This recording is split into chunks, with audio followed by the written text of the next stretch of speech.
বন্ধুরা আমার দিদি দেশে কি স্বাদ হয়েছে আবার ভালো করে কুবি কথা তো কও না হলে রান্না করলে কিন্তু বুঝবে স্বাদ কর না করে নাইলে আর দিদি রান্না করে খাওয়াবো না রে তো বেগুন খায় দেখ দিদি রাঁধছে দিদি রান্না তো খাইতে চা নতুন খা এটা সরে নিতে পারো না সত্যি বলে বেগুন ঘাস সে বেগুন ঘাস বলে মা কইছে আমারে তোর মাছের ঝুল দিই মোহন হ্যাঁ পরে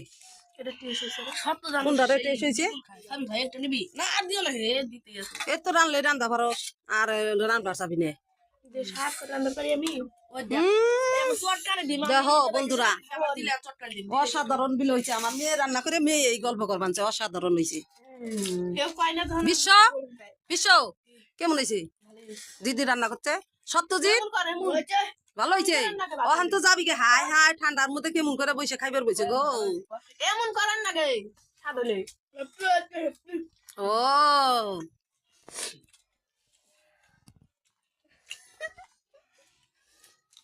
সেই স্বাদ হয়েছে রে ডাল দেওয়া তো ভালো হয়েছে